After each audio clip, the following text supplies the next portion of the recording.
Hello everyone, this is MJ and you are at my channel called Reading This Life. My channel is where we talk fiction, friends, and fun.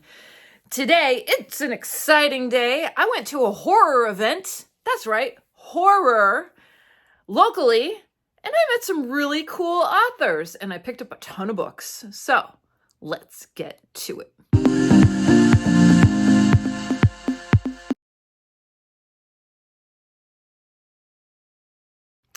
And remember, before we get started, make sure if you enjoy my content to give me one of these. I'd appreciate it. Full disclosure, I didn't feel like doing anything today. Honestly, did not feel like doing anything. I got the little, flu shot and the other shot and feeling run down, tired, all that. And I knew this was happening. I found out about it earlier in the week and I'm like, I gotta go. I just gotta go. And I said to myself, MJ, you just need to put on your sneakers, put your Converse on, and get out there. Get out there and get those books, meet those authors. And that's what I did. So I listened to myself very well. So, yes, it was at my big box store, and it was kind of cool. I guess they do this every year. So I'll be back next year, y'all. So let's talk about the books that I got. So I had one in mind that it was the only cover that I was familiar with. It was the only author that I was familiar with. And I'm like, I'm definitely going for this. So we'll see. Okay. So from the swag, I got little gummy spiders. All right. So the book my main book that I was going for, I saw this all over the Bookstagram. And this is Edenville by Sam Rebelein. This is Edenville. A novel, a major new talent, says R.L. Stein. Wow. Very pleasant, very nice. He did sign it, very cute. Yeah. Let's do the synopsis so you all can get an idea. Let me know if you've seen this cover everywhere. I've seen a lot of Bookstagrammers talk about it, show it, but I haven't seen any reviews of it yet. So here we go. An unsettling, immersive, and wildly entertaining debut novel from an exciting new voice in horror for fans of Paul Tremblay and Stephen Graham Jones. Well, I do love me some Stephen Graham Jones. Paul Tremblay, I haven't gotten to yet, but I will.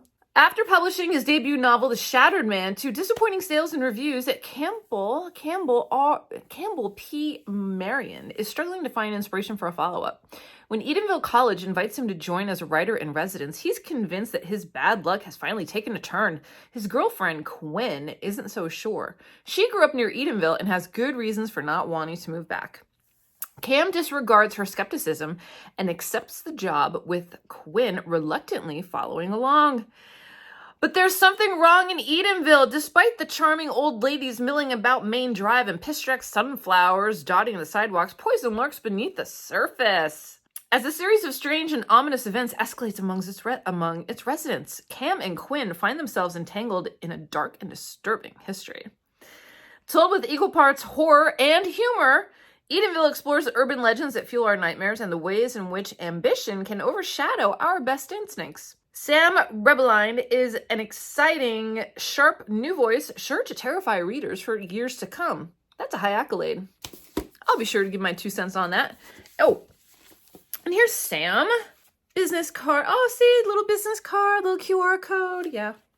And we've got a sticker. And we've got a spider. Ugh, I hate spiders. All right, and there's Sam. Very nice, very nice. The one good thing about this event is that I got there really early and it wasn't crowded. So I got to chit chat with people a little bit more, which was cool. I didn't have pressure or anything, which was nice. Okay, so this is 300 some pages. Hashtag read what you want. All right, then we got into some major indie. Who's the publisher of this? Let's find out, shall we? Okay, wait. Do we know? Ooh, there's a map. I love a map in a book. And bonus points. He asked what color I wanted it signed in. He had a teal Sharpie. Yeah, that's right. HarperCollins. Right? Yeah, HarperCollins. Okay. Wonderful. Looking forward to it. Okay, now we're going to get into the nitty-gritty indie, right? Nitty-gritties. So I'm going to start with, let's start with this one. So this one sounds really good. Devil's Creek by Todd Keisling with the new introduction by Ronald Malfi. We like Ronald Malfi, don't we? I think we do. 2020 Bram Stoker finalist. He had a new book out there, but he said this is what he's known for. So I'm like, okay. And we have Black, White, and Dread all over. We got a whole bunch of blurbs. More maps. It says, hey, MJ, it's time to go to church. Best wishes, Todd. And he also did the, have we met before? And I said, no, I get that a lot. And he's like, oh, you look really familiar. And I'm like, no, I get that a lot. I do. I always look like somebody something or other. Like cousin, friend of a cousin, you know, mom of some kid, like whatever. Yeah, okay. So, all right. About 15 miles west of, ooh, wait, hold on. Give us that old-time religion. Old-time religion. About 50 miles west of Stafford, Kentucky, lies Devil's Creek. According to local legend, there used to be a church out there, home to the Lord's Church of Holy Voices, a death cult where Jacob Masters preached the gospel of a nameless God. And like most legends, there's truth buried among the roots and bones. In 1983, the church burned down following a mass suicide. Among the survivors were Jacob's 6 children and their grandparents, who banded together to defy their former minister, dubbed the Stafford Six. These children grew up amid scrutiny and ridicule, but their infamy has faded over the last 30 years. Now their ordeal is all but forgotten, and Jacob Masters is nothing more than a scary story told around campfires. For Jack Tremley, one of the 6, memories of that fateful night have fueled a successful art career and a lifetime of nightmares. When his grandmother, Imogen, dies, Jack returns to Stafford to settle her estate.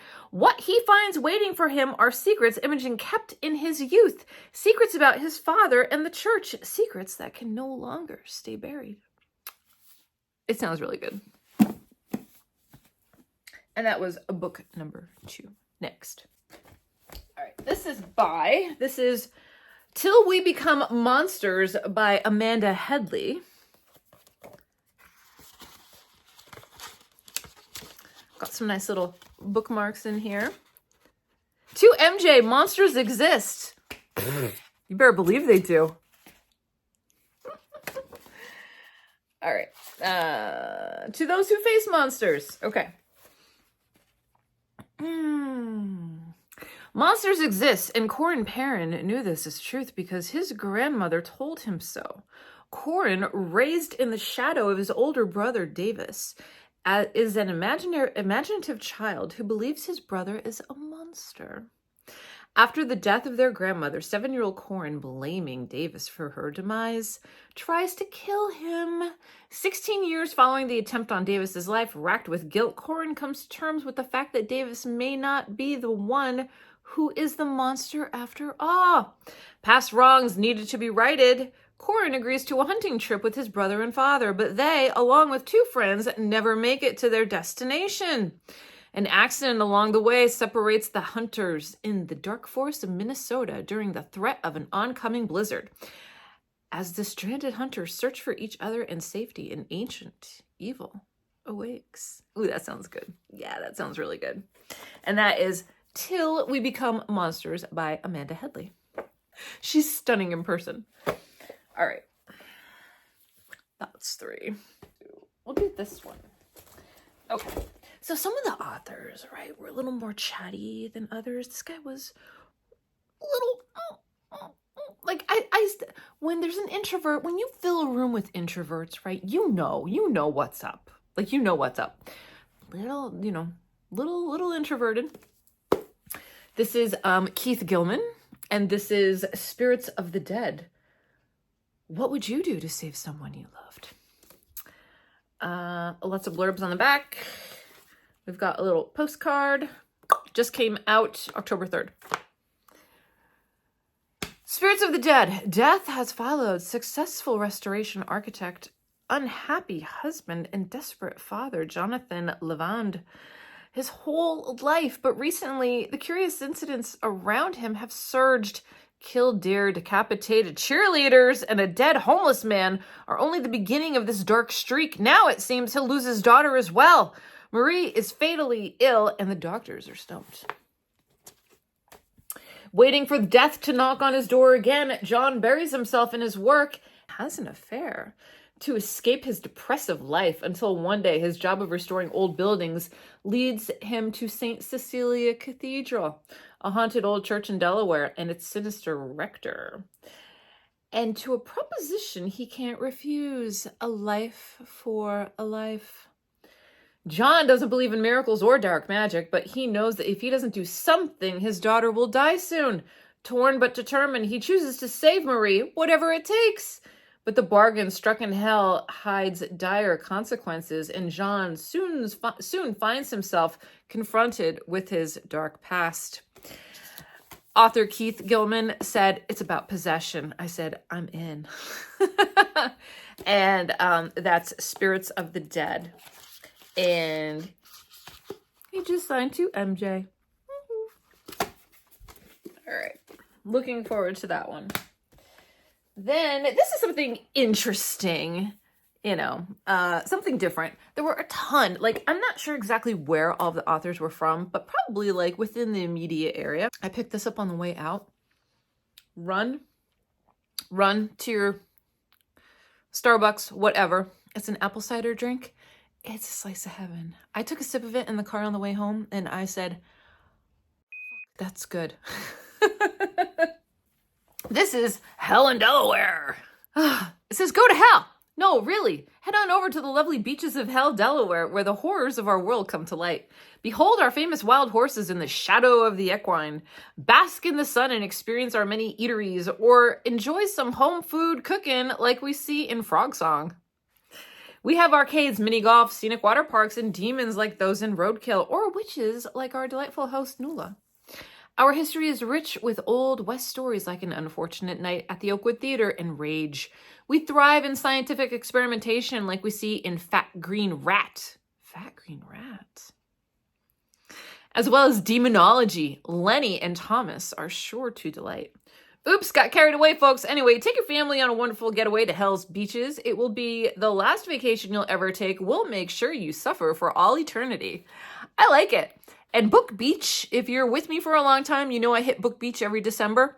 It's in Delaware, so I'm pretty sure I'm going to take this one with me for the road trip. Yeah. These are short stories, basically. And the author's very cool. This is by Kenneth W.Cain. And it says, for MJ, welcome to hell. Well, thank you. Thank you for welcoming me to hell. I appreciate that. All right. Then we got this one. Sticks and Stones, A Tales of Childhood Horror by C.W. Briar. These are short stories, I believe. Yeah. And I did... Okay, here's the deal. The print is so small. I said, I'm old. And that's really small print. So maybe we should think about increasing it just a little bit. Did he sign it? I think he did. Oh, look, there's drawings in here. Okay. Yeah, just for MJ. Mm-hmm. But then there's drawings. Wait, look at. Okay. Childhood. A time of endless discoveries and extraordinary dreams. Not all discoveries are pleasant, however, and some dreams prowl as wild-eyed nightmares. We who survived our youth did so by journeying through carrion wilderness, with life preying upon our innocence and wonder. Monsters ever hunted us, for monsters prefer the taste. Monsters prefer the taste of children. 5 out of 6 monsters prefer the taste of children. Sticks and Stones is like a collection of dark, fantastical stories about those most vulnerable years. First heartaches, first goodbyes, first encounters with death and depravity. Revisit childhood and learn why we're never supposed to tell tales, why we don't talk to strangers, and why we're never ever to wander into the woods alone. Very cool. And this is by C.W. Briar. And he has another release out that was more fantasy. I think there's like water demons, water spirits or something like that. And I'm like, I'm not so fantasy. And he's like, ooh, horror short stories with kids. I said, all right, I'm in. All right. I'm going to do this one next. This was my favorite person to talk to. Very engaging. Told me that this book did not intend to be extreme, but it wound up being extreme. So we'll see. He also said this would be the most extreme book I've ever read. Now, we all know our Juan Valencia, Poking Holes, holds that title in my heart. So we will see. We will see. The gauntlet has been dropped. This is Burner by Robert Ford. All right, so we have 3 names on the back. We have Iris, Audrey, and Burner. Iris, it's terrifying how quickly everything can be taken away from you. Iris learns this agonizing lesson in the blink of an eye. Her future dreams, her past life, everything gone in a storm of pain, but pain is only the beginning. Audrey had the perfect life, great husband, beautiful daughter, lots of money, except her husband isn't the man she thought he was. Her dead husband's burner phone was bad. The Polaroids were worse. But the secret she uncovers next set her entire world on fire. Burner. 2 women's lives intersect because of one man's actions. The transformation is pristine and beautiful and filled with pain. Sometimes the scars are on the inside. That sounds really good. It says, Dear MJ, stay away from plain white vans. Thanks so much. Very cool. And like I said, he was a pleasure to talk to. So we will see. We will see. Yeah, there's a little bit of trigger warnings in the beginning. Novel has to do with guilt, with redemption, and how pain and experience change you. Blah, blah, blah. Okay, good. Looking forward to that one. And I did tell them, I said, listen, I'm buying a lot of books because of the Read What You Own challenge. Yeah, for sure. All right. And then, one of my favorite people that I talked to, plus he gave me this awesome bag. This is Thomas R. Clarke, master of splatterfolk. Do you know splatterfolk is a genre? Well, guess what? It is. Okay, so look at the drawings. Look how cute. I love that. Oh, I love it. I love it. I love it. I love it. So cool. Very cool. Awesome. So he had 2 books out. Okay, hold on. A little poster. Basically the same thing. I do love that. And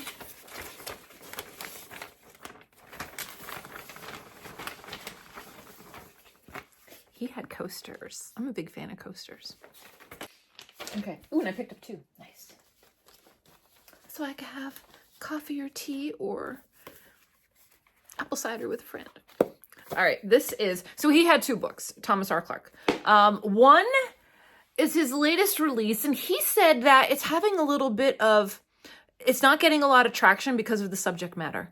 So he told me what it was about, and I said, ooh, that's too close, that's too close. So it has to deal with,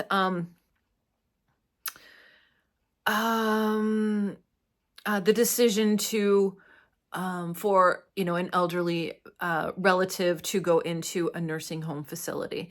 And the book surrounds things going on in the nursing home facility, I believe. So I said, yeah, no, I that's too close. I can't do that. So he said, this one would be ugh. So he said, this one would be much better for me. This is The God Providers. Mm-hmm. Let's read. Best Short Story 2022 Splatterpunk Award nominee.